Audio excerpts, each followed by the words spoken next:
Hello all, this is Dr. Jyoti KV, Assistant Professor, Government First Grade College Gupi. Today's session, I'm going to give a brief summary of the poem Advice to Women written by Eunice de Souza. Now, Eunice de Souza is one of the contemporary popular Indian English women poets. She writes about women issues, gender issues, and matters related to men-women relationships. Now, this poem is written in the context of a women's fight against the domestic contexts in which she lives to gain equality on par with women. So, women have taken various perspectives to fight for her rights, and these perspectives are of various kinds. Some women would approach the situation in a more liberal way, while some women approach the situation in a radical violent way. So ನಮಗೆ ಗೊತ್ತಿರೋ ರೀತಿಯಲ್ಲಿ ಹೆಣ್ಣು ಮಕ್ಕಳು ಸಮಾನತೆಯ ಹೋರಾಟದಲ್ಲಿದ್ದಾರೆ. ಅವರು ಎಲ್ಲ ರೀತಿಯಾಗಿರುವಂಥ ಸಂಪತ್ತು, ಸವಲತ್ತು ಮತ್ತು ಸಮಾಜದಲ್ಲಿ ಅವರಿಗಾಗಿ ಅವರು ಸ್ಟೇಟಸ್ಗಾಗಿ, ರೆಕಾಗ್ನಿಷನ್ಗಾಗಿ ಎಲ್ಲ ರಂಗಗಳಲ್ಲೂ ಹೋರಾಟ ನಡೆಸ್ತಿದ್ದಾರೆ. And these fights have taken various perspectives. So ಅವರು ಹೋರಾಡುತ್ತಿರುವಂಥ ವಿಧಾನಗಳು ಹಲವಾರು ಆಯಾಮಗಳು, ಹಲವಾರು ವೈವಿಧ್ಯಮಯವಾದ ರೀತಿಗಳನ್ನು ಅನುಸರಿಸ್ತಿದ್ದಾರೆ. ಕೆಲವರು ತೀವ್ರಗಾಮಿಯ ಹೋರಾಟವನ್ನು ನಡೆಸಿದರೆ, ಮತ್ತು ಕೆಲವರು ಮೃದುವಾಗಿ ಸಮಾಜವನ್ನು ಪರಿವರ್ತಿಸುವುದಕ್ಕೆ ಪ್ರಯತ್ನ ಪಡ್ತಾ ಇದ್ದಾರೆ. ಸೊ ಒಬ್ಬೊಬ್ಬರು ಅವರವ್ರು ತಿಳಿದ ರೀತಿಯಲ್ಲಿ ತಮ್ಮ ಕಷ್ಟಗಳನ್ನು ನೀಗಿಸ್ಕೊಳ್ಳಿಕ್ಕೆ ಹೋರಾಟ ನಡೆಸ್ತಿದ್ದಾರೆ.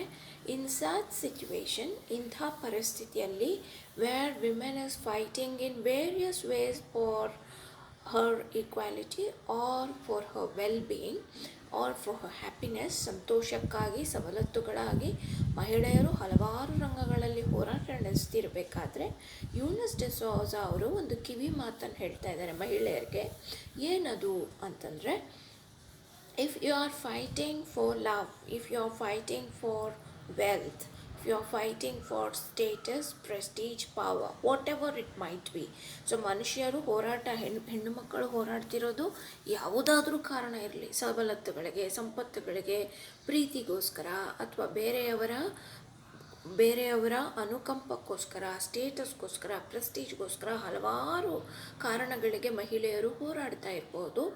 When she is fighting especially for acquiring love, so ಪ್ರೀತಿಯನ್ನು ಪಡ್ಕೊಳ್ಳೋಕ್ಕೋಸ್ಕರ ಅವಳು ಹೋರಾಟ ನಡೆಸಲೇಬೇಕು.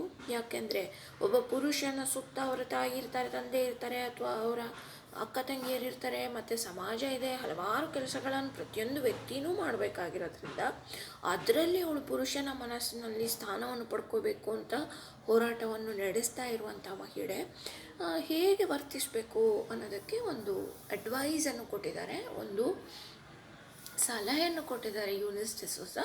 ಅದನ್ನು ಅವರು ಕೀಪ್ ಕ್ಯಾಟ್ಸ್ ಅಥವಾ ಅಡ್ವೈಸ್ ಟು ವಿಮೆನ್ ಅಂತ ಒಂದು ಕರೆದಿದ್ದಾರೆ. Now what is her advice?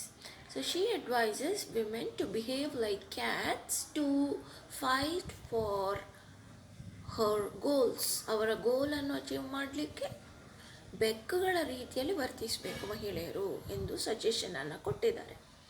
So usually women have to face neglect and disinterest of men towards her in the society, and women will not keep quiet. She will fight for love of men, and men will not accept women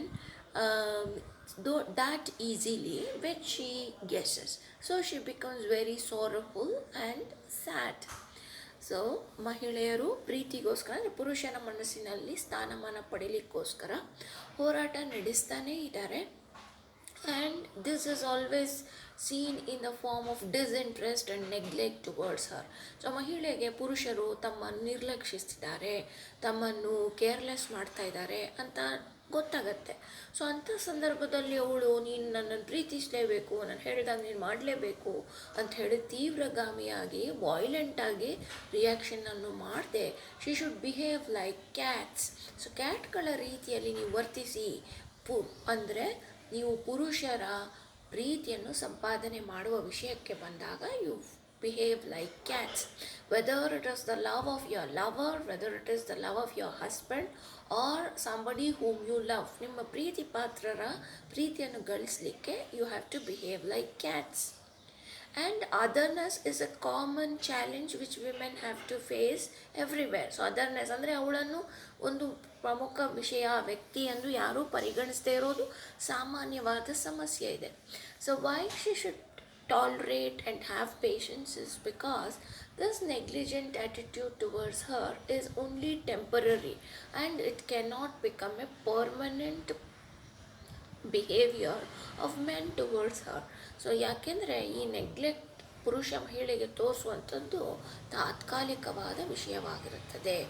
so how cats after a brief time of absconding from a place, it will come back after some time to the place where it has littered.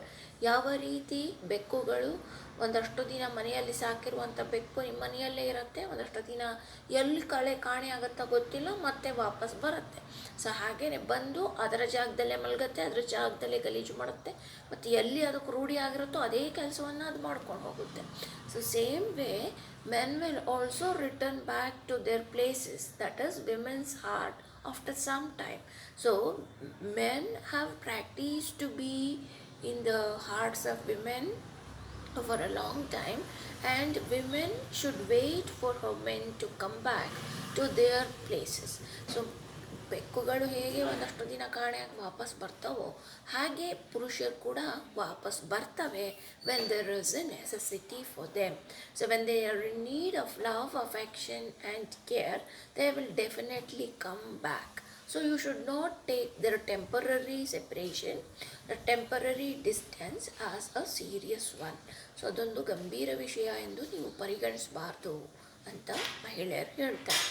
And when there is separation, women should not constantly complain, moan and grumble and groan. So ಈ ಥರ separation ಇದ್ದಾಗ ತುಂಬ ಎಲ್ಲರ ಹತ್ರ ಹೋಗೋದು, complaint ಮಾಡೋದು, ಮತ್ತು ನಿಮ್ಮ ಆ ಪುರುಷನ ಬಗ್ಗೆ ಕೆಟ್ಟದಾಗಿ ಮಾತನಾಡುವುದು, ಮತ್ತು ಆ ಪುರುಷನ ಸುತ್ತಮುತ್ತ ಇರುವ ಜನರನ್ನೆಲ್ಲ ಬೈಕೊಳ್ಳೋದು, ಇಂಥ ಕೆಲಸವನ್ನು ಮಾಡೋಕ್ಕೆ ಹೋಗಬೇಡಿ. So don't make more enemies in such situations.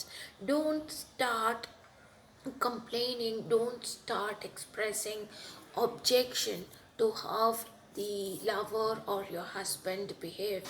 So ತುಂಬ ಬೈಯೋ ಕೆಲಸವನ್ನು ನೀವು ಮಾಡೋಕ್ಕೆ ಹೋಗಬೇಡಿ ಅಂತ ಹೇಳ್ತಾಳೆ.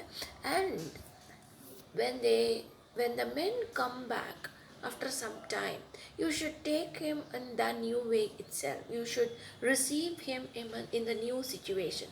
Don't carry the past feelings of separation and disturb and spoil your presentness. So ಹಿಂದೆ ನೀನು ನನ್ನನ್ನು ಬಿಟ್ಟು ಹೋಗಿ ನನಗೆ ಇಷ್ಟು ತೊಂದರೆ ಆಯಿತು, ಹಾಗಾಯಿತು, ಹೀಗಾಯಿತು ಅಂತ ಹೇಳಿಕೊಂಡು ವಾಪಸ್ಸು ಬಂದಿರುವಂಥ ಗಂಡನನ್ನು ಸಂತೋಷದಿಂದ ಸ್ವಾಗತ ಮಾಡುವುದನ್ನು ಬಿಟ್ಟು ಹಳೆಯದನ್ನು ಇಟ್ಕೊಂಡು ನೀನು ಬೇಜಾರು ಮಾಡ್ಕೊಳ್ಳೋದು ಬೇಕಿಲ್ಲ. So you should permanently be happy with yourself whether he comes or goes. ಅವರು ಹೊಸದಾಗಿ ಬಂದ ಮೇಲೂ ಕೂಡ ಅವರನ್ನು ಹೊಸದಾಗೇ ಸ್ವಾಗತಿಸಿ. And in every situation you receive a new situation like the cat which receives every new situation with great green eyes. So ಯಾವ ರೀತಿ ದೊಡ್ಡ ಕಣ್ಣುಗಳಿಂದ ಸ್ವಾಗತ ಮಾಡುತ್ತೋ ಬೆಕ್ಕು ಹಳೆಯ ವಿಷಯವನ್ನು ಹೊಸ ವಿಷಯಕ್ಕಾಗಿಯೇ ನೋಡುತ್ತೋ, ಹಾಗೆಯೇ you should also receive every situation, whether he separates, whether he combines, whether he comes or goes. Take everything in a noble way, in a surprising, wonderful way. So don't carry the past and fix it to the present. And if a situation comes when he doesn't come permanently at all, ಇನ್ನೂ ಒಂದು ಪರಿಸ್ಥಿತಿ ಬರ್ಬೋದು, ಪುರುಷ ಮತ್ತೆ ಬರಲೇನೇ ಹೋಗ್ಬೋದು, ಅವರು ನಿಮ್ಮ ಜೀವನದಿಂದ ಹೊರಟೇ ಹೋಗ್ಬೋದು. So don't be sorrowful or sad, and don't moan about the developed situation. ಬರದೇ ಇಲ್ಲ ಅನ್ನೋ ಪರಿಸ್ಥಿತಿ ಬಂದರೂ prepare yourself to die lonely, prepare yourself to enjoy the life alone. Don't expect others to come and give you happiness.